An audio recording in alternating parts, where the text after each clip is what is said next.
SUPERFANATICS, comic books, friends, fun discussion, video show. SUPERFANATICS, SUPERFANATICS, SUPERFANATICs, comic books, friends, fun discussion, video show.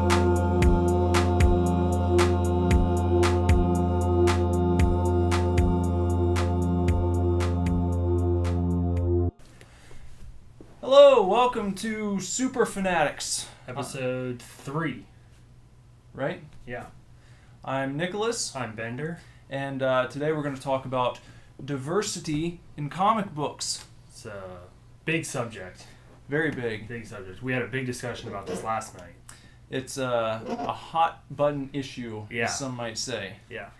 So a lot of talk going on about this right now, really for the past few years, I think. Yeah, I think so. And it really started when some of the, well, I guess the big two, Marvel and DC, started kind of repackaging a few of their bigger superheroes in a new wrapper, I guess. Yeah. In some cases, not to demean any of the work they've done, but I guess in certain instances it's come across as sincere and a little bit deeper than just a paint job, and in others it feels very forced. Yeah, and that's what we're going to talk about today.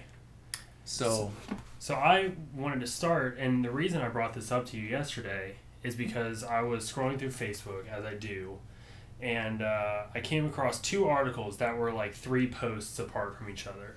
And the first one was talking about the first black female writer employed by Marvel, and her name's Roxane Gay, and she's going to be writing black female characters in a new comic called Black Panther: World of Wakanda. And there's been a lot of outcry recently that Marvel is ushering in a string of new black characters and then having white men write these characters. yeah, it was Brian Michael Bendis, I think, is the one that I read about that kind of caused a big stir when he was going to be writing the new Iron Man. Right.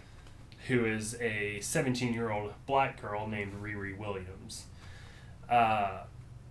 And I see it. I can understand why you would call for something like that.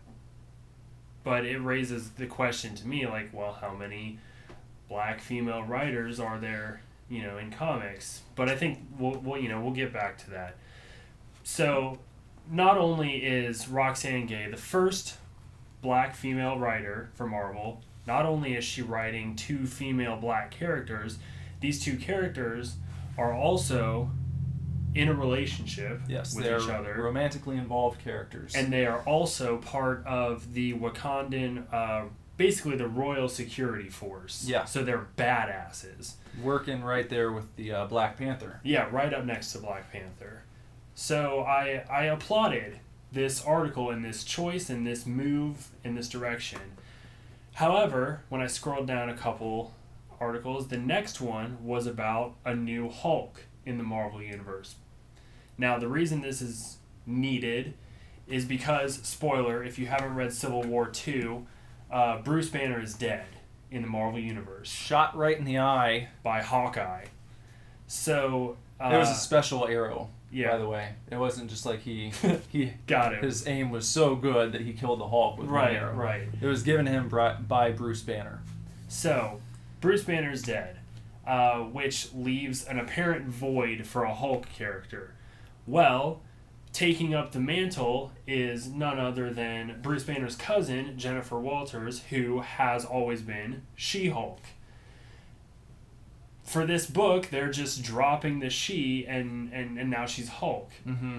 And while I applauded Roxane Gay and the Black Panther comic, I felt like Jennifer Walters becoming Hulk was kind of pandering. Like, they were just throwing a female into this role. We've already got an established character Right. in that case. Exactly. She-Hulk. Yes. So it's, to me, I don't understand why the she is in any sense derogatory. That's been the She-Hulk's name for as long forever. as you've had the That's She-Hulk. her character. So, I don't know. I understand, I guess, where they're coming from, but I think that might be a case where it's unnecessary.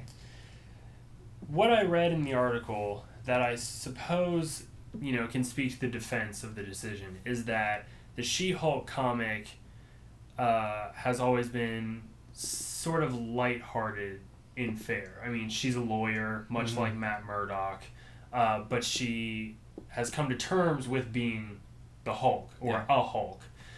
She's pretty much at peace with it. Now, this is all from what I understand because I don't read She-Hulk. However, the article that I read mentioned that as the new Hulk, because Bruce Banner always struggled with the monster inside, that is sort of something that they're going to focus on with Jennifer moving forward. Okay. I don't know how that's all going to come into play, but for me, it still just kind of felt like much the same way Jane Foster becoming Thor did. Yeah. I felt like it was just like, hey, nothing's really ever happened to this character. Thor's been around since his first appearance. Bruce Banner's been Hulk forever, and we've just kind of added some characters here. You know what? Let's shake it up. I don't know. Let's make a woman Thor. Well, the biggest problem that I have with that is that Thor is not an honorary title. No. You don't just pick up Mjolnir and become Thor. Right. Because there are many characters in the past who have picked the hammer up, and they didn't just become Thor. They didn't get the title. Right. Because it's not a title. No. That is a character. That's a mythological character. Uh-huh.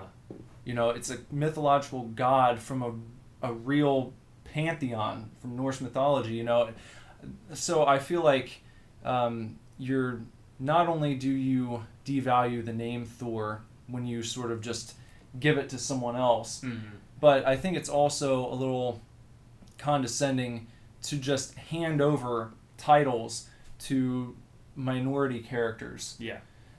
Because I think that the message that I get from it is like, well, we don't feel like taking the time to build up a character for you, for your particular group that's not being represented. So what we're going to do is we're going to just give you this one that's already established. Like, I think the thing they're doing with World of Wakanda, it's great because you're taking two new characters, fresh writing, and you're presenting something that can really belong to a new group of people. Yeah. And it's not going to feel like a hand-me-down. No. That's what I think they need to start doing. The big two need to start doing this, is organically growing these new characters and putting the work into them. Yeah. And I really think Marvel is a bit more guilty of it. Now, and that's, kind of a double-edged sword, because on the one hand, Marvel is diversifying at an alarming rate, almost. I mean, just since the Marvel Now creation or reset, you've got Miles Morales, who had been Ultimate Spider-Man previously, but has now come into a greater role with the reboot. Yeah. So you've got Miles Morales, and then there's a new Miss Marvel, who is Kamala Khan, and she is Middle Eastern. And I believe she's a Muslim. Yes, she is Muslim. And then, you've got a female Thor, you've got Jennifer Walters stepping in as Hulk, and you've also got a female Wolverine as well. X-23 stepped in to the Wolverine role. Mm-hmm.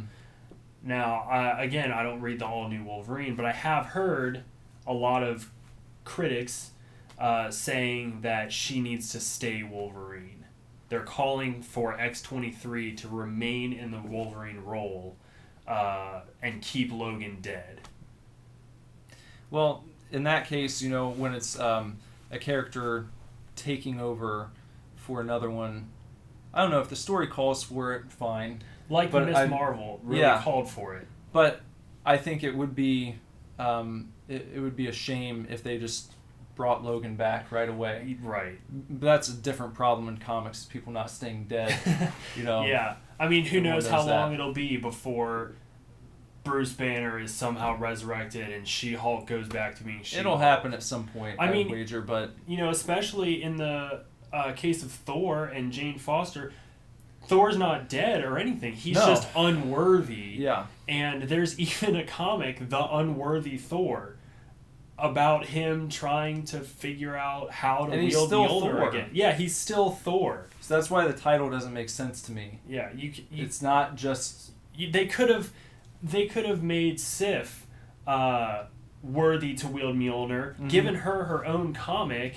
And you wouldn't have to change her name. No, nothing. They could have She just had a gets Sif to comic. Build up Sif into something powerful. She could have joined the Avengers in the stead of Thor. Mhm. I mean, anything. Or Angela, even, who Yeah. is now I believe is the Queen of Hell now. She could have done it. She's Thor's long-lost sister from another dimension. Yeah. I just think that it's very difficult. It's difficult, but a lot of times I'm afraid that the corporate machine kind of stands in the way of true diversity, because instead of taking all of this time to create a new character, be like, oh, there's a call for black female characters. Well, in this example, they're doing a great job. They're starting new characters. Instead of just being like, oh, guess what? Captain America's black now. Yeah. Well, they need to take a cue from Image, Yeah, definitely. in my opinion.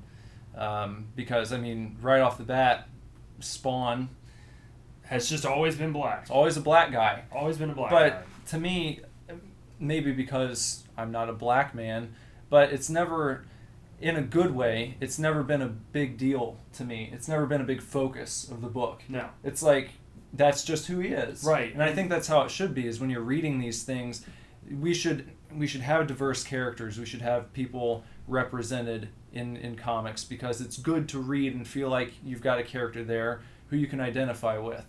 But it should never feel like it's being shoved down your throat, because then it just, I don't know, I feel like it can detract from the story. It feels insincere. It does, yeah. When Marvel makes a big old deal about how all of these characters are changing gender or even changing race or anything like that, and they really do make a big deal of it Yeah. when they do it, it feels like pandering. It feels like they're just like, oh, well, we heard you. Here, just have this. Here's Yeah. this, here's this, here's this. But with Image, again, you have Spawn, who's just always been a black character, even though he's written by Todd McFarlane. Yeah. And then you've got Saga, who the main couple in that are interracial. It's an interracial couple. All the diversity in The Walking Dead.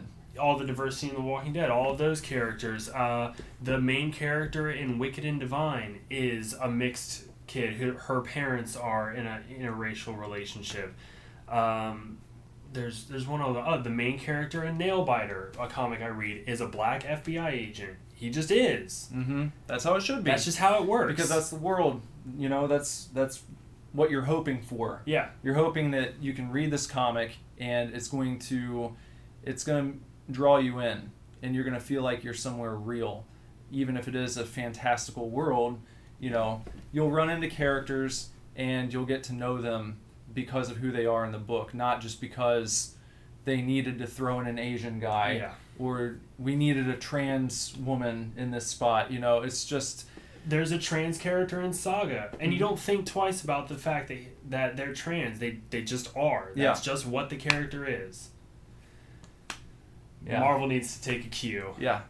I feel like we might have a part 2 about this, because there's still some things I want to talk about, but Yeah. unfortunately we have to end for today. For today, yeah. Hey, I still love Marvel and I love DC, but they need to I guess just let it happen. Yeah, exactly. Just diversify without making a big deal about it. Yeah. And create new characters, Yeah. Because creativity is what we all want to see. Mm-hmm. All right. Well, Thank you for joining us. Super Fanatics, we'll see you next time. Bye-bye. Bye.